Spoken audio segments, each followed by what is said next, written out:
दिल्ली में मोदी की जीत इतनी जबरदस्त, इतनी ऐतिहासिक है कि इसके चर्चे लाहौर की गलियों से लेकर इस्लामाबाद की सड़कों तक है।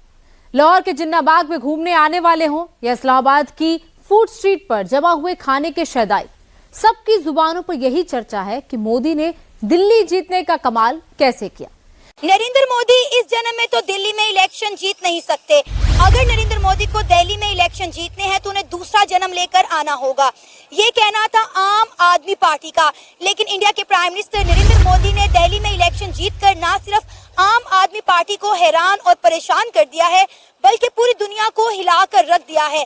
आज तमाम पाकिस्तानी अखबारात के अंदर टेलीविजन चैनल के ऊपर एक बड़ी खबर जिसका तज़किरा रहा वो है इंडिया के अंदर जो इंतखाबात हुए हैं, नताइज आए।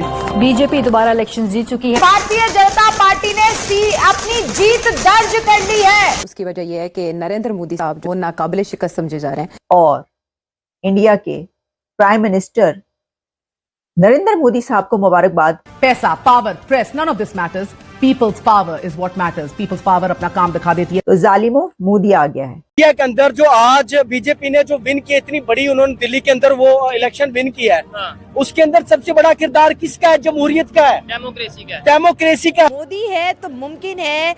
ये नारा 26 साल के बाद ही दिल्ली के अंदर लग गया।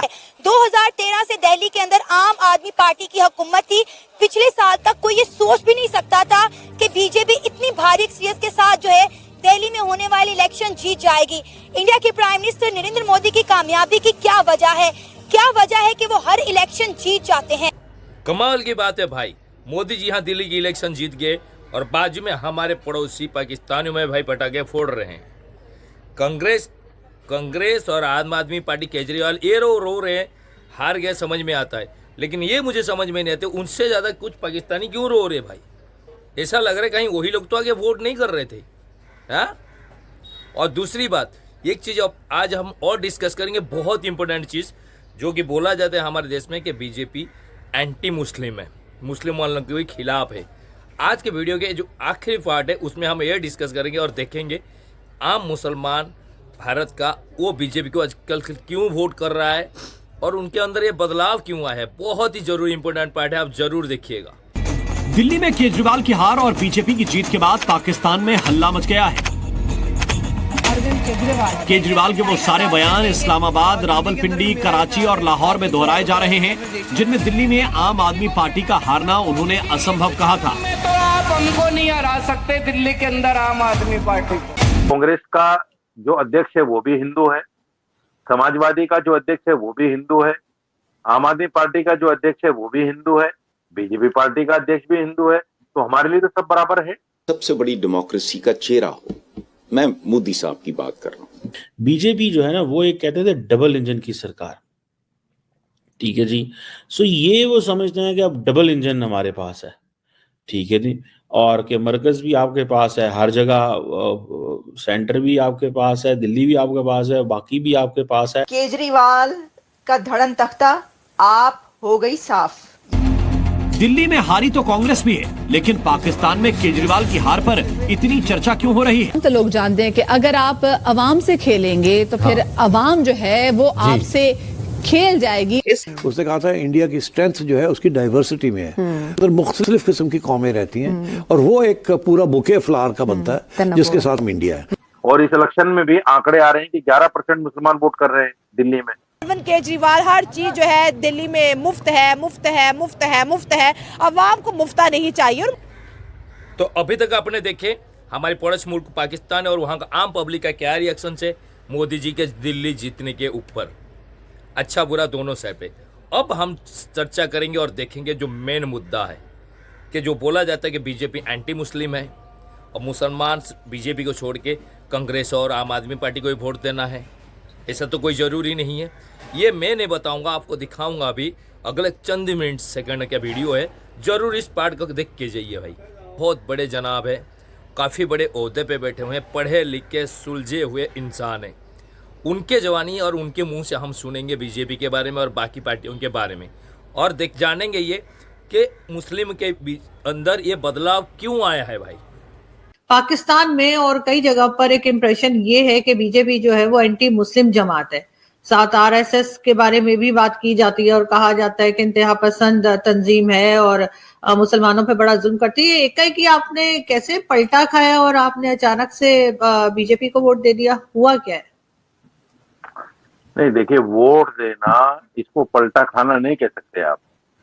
वोट मैंने इसलिए दिया है कि यहाँ जो विपक्षी पार्टियां हैं उन्होंने एक परसेप्शन बिल्डअप कर दिया है मुसलमानों के लिए कि मुसलमान बीजेपी को हराने के लिए वोट करता है।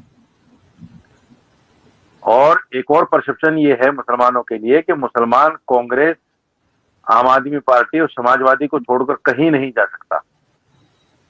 तो मुझे ये दोनों परसेप्शन खत्म करने थे। मुझे अपने समाज को एक संदेश देना था कि जिन लोगों की ये गलत फहमी है कि मुसलमान कांग्रेस को छोड़कर कहीं नहीं जा सकता, या समाजवादी को छोड़कर कहीं नहीं जा सकता, या आम आदमी पार्टी को छोड़कर कहीं नहीं जा सकता, उस संदेश से, उस परसेप्शन से हमें बाहर निकलना है। ये मेरा संवैधानिक अधिकार है, मैं किसी भी पार्टी को वोट कर सकता हूं। और बीजेपी मुसलमान के लिए अछूत नहीं है कि बीजेपी को मुसलमान वोट कर ही नहीं सकता। आप देखिएगा पिछले इलेक्शन में भी 8 से 9% मुसलमानों ने वोट किया है बीजेपी को, और इस इलेक्शन में भी आंकड़े आ रहे हैं कि 11% मुसलमान वोट कर रहे हैं दिल्ली में। तो सवाल ये है कि हम मुसलमान के लिए सारी पार्टियां बराबर हैं, क्योंकि कांग्रेस का जो अध्यक्ष है वो भी हिंदू है, समाजवादी का जो अध्यक्ष है वो भी हिंदू है, आम आदमी पार्टी का जो अध्यक्ष है वो भी हिंदू है, बीजेपी पार्टी का अध्यक्ष भी हिंदू है। तो हमारे लिए तो सब बराबर है। हमारे लिए संविधान से ज्यादा ना कांग्रेस हमें दे सकती और ना हमारे जो संवैधानिक अधिकार हैं वो भाजपा हमसे छीन सकती।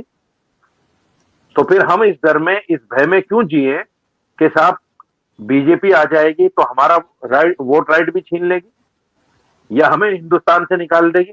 इस डर और इस भय में हम क्यों जिए?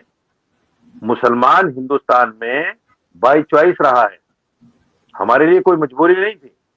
रास्ते खुले हुए थे, जा सकते थे हम भी आपकी तरह पाकिस्तान, लेकिन हम नहीं गए। हम इसलिए नहीं गए क्योंकि हम अपने वतन की मिट्टी से ज्यादा प्यार करते हैं। मैंने इनको एक नया नाम दिया है, ऑलवेज एलिगेशंस प्रोपेगेंडा पार्टी। तो ये जो काम है इनका, ऑलवेज एलिगेशंस प्रोपेगेंडा, आप जो सुन रहे हैं, आपको ये नाम कैसा लगा पहले तो वो बता देना, और आपका भी अगर कोई वर्जन है आपियों के लिए तो वो प्लीज बताना, क्योंकि इनकी बजाकर जो खुशी मिलती है वो मैं बता नहीं सकता हूं। अब इसने कई उल्टे सीधे ट्वीट्स भी करे। आपने देखा कि अरविंद केजरीवाल ने कोई ट्वीट किया ये वाला कि भाई झाड़ू वाले सनातनियों को झाड़ू मारने वाले हैं। सनातनियों ने भी पंगा ले लिया, उन्होंने ये वाला ट्वीट कर दिया कि बेटा तुम जो कह रहे थे तुम्हारे झाड़ू में और तुम्हारे पिछवाड़े में हमने आग लगा दी है, हमारे से पंगा मत लेना।